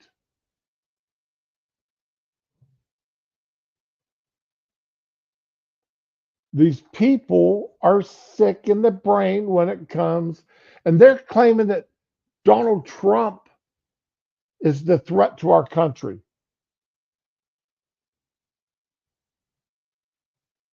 Meanwhile, they are protecting gang members from other countries. They're protecting them by the way that they have their laws and the threats that they use against their own law enforcement. Hypothetical. Your bail reform law is the reason that Laken Riley is dead. He should have been in jail in New York, and he wasn't. He went to Georgia. He fled our state because he should have been in prison. These are tragic and real circumstances. In Buffalo, a Venezuelan illegal immigrant hacked his wife to death with an axe. In Syracuse, an Ecuadorian national strangled a young woman on her birthday and dumped her body in a park. In Irondequoit, in Monroe County, a Dominican national slaughtered an entire family, including 2 toddlers, and he set their house on fire.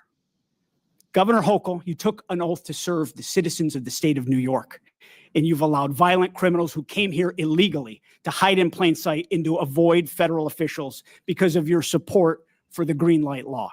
I mean, this is an abomination.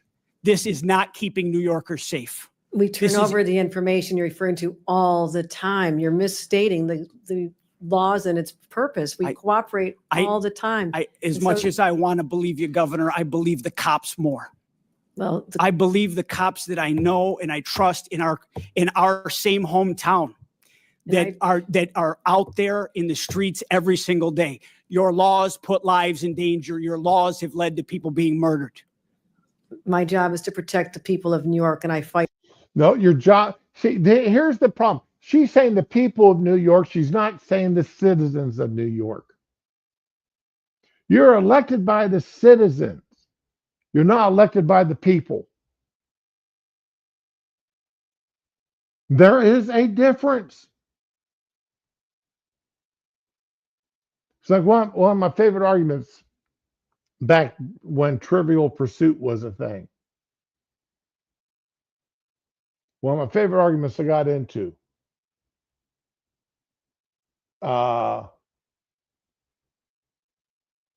was over the definition of seafood.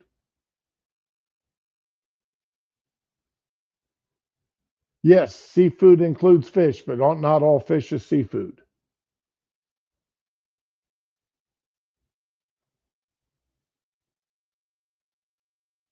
And not all seafood is fish.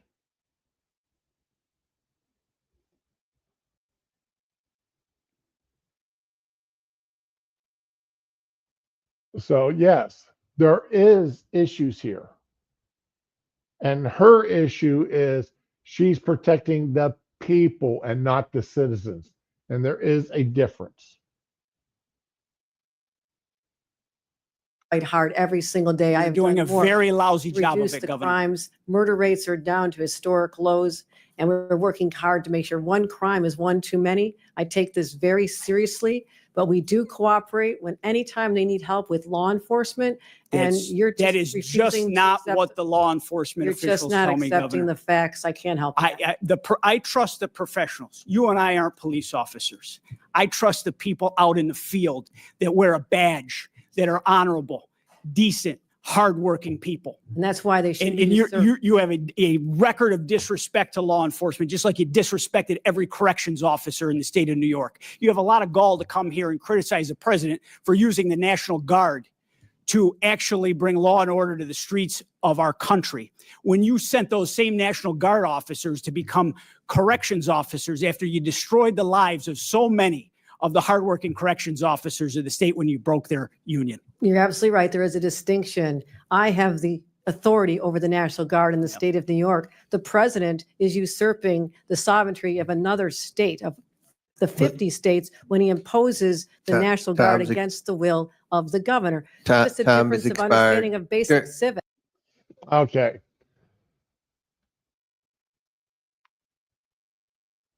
That's all well, that's not all I got for the day, but that's all I got time to do.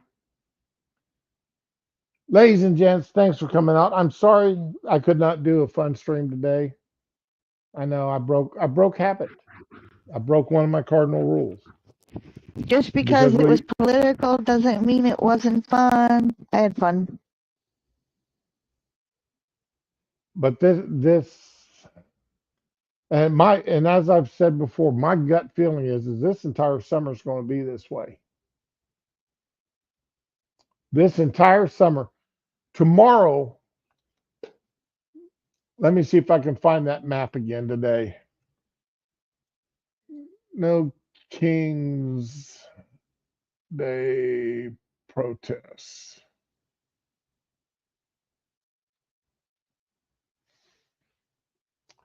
And images.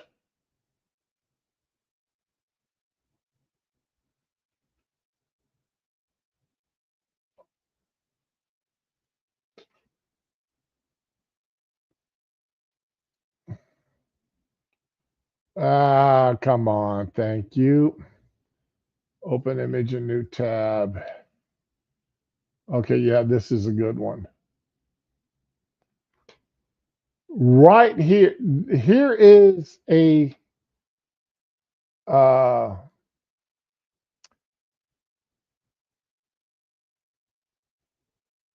that's all the places they're planning on having no King's Day protest tomorrow.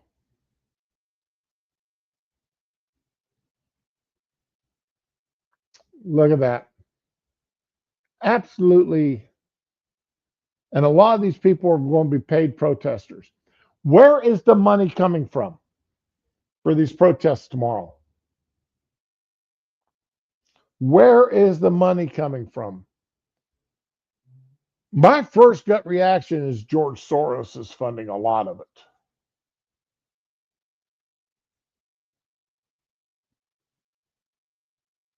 Oh, congratulations, Data.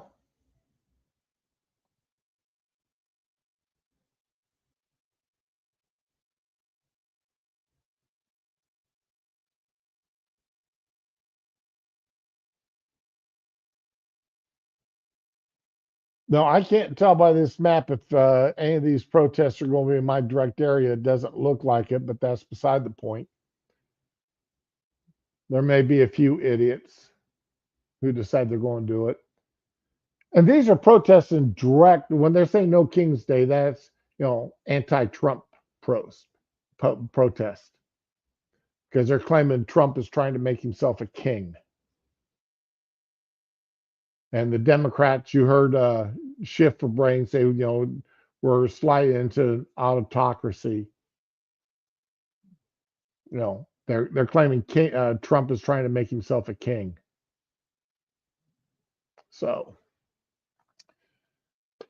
wherever you live tomorrow, be on the lookout for these protesters.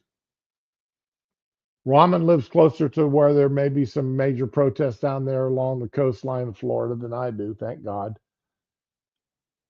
And when I say that, I say, thank God I don't live where these protests usually happen. Our biggest BLM protest was 4 people standing at a major intersection with signs.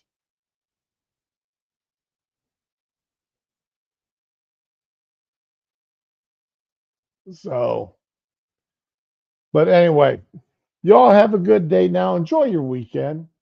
As always, be with the ones you love and love the ones that you're with. Thank you for coming out.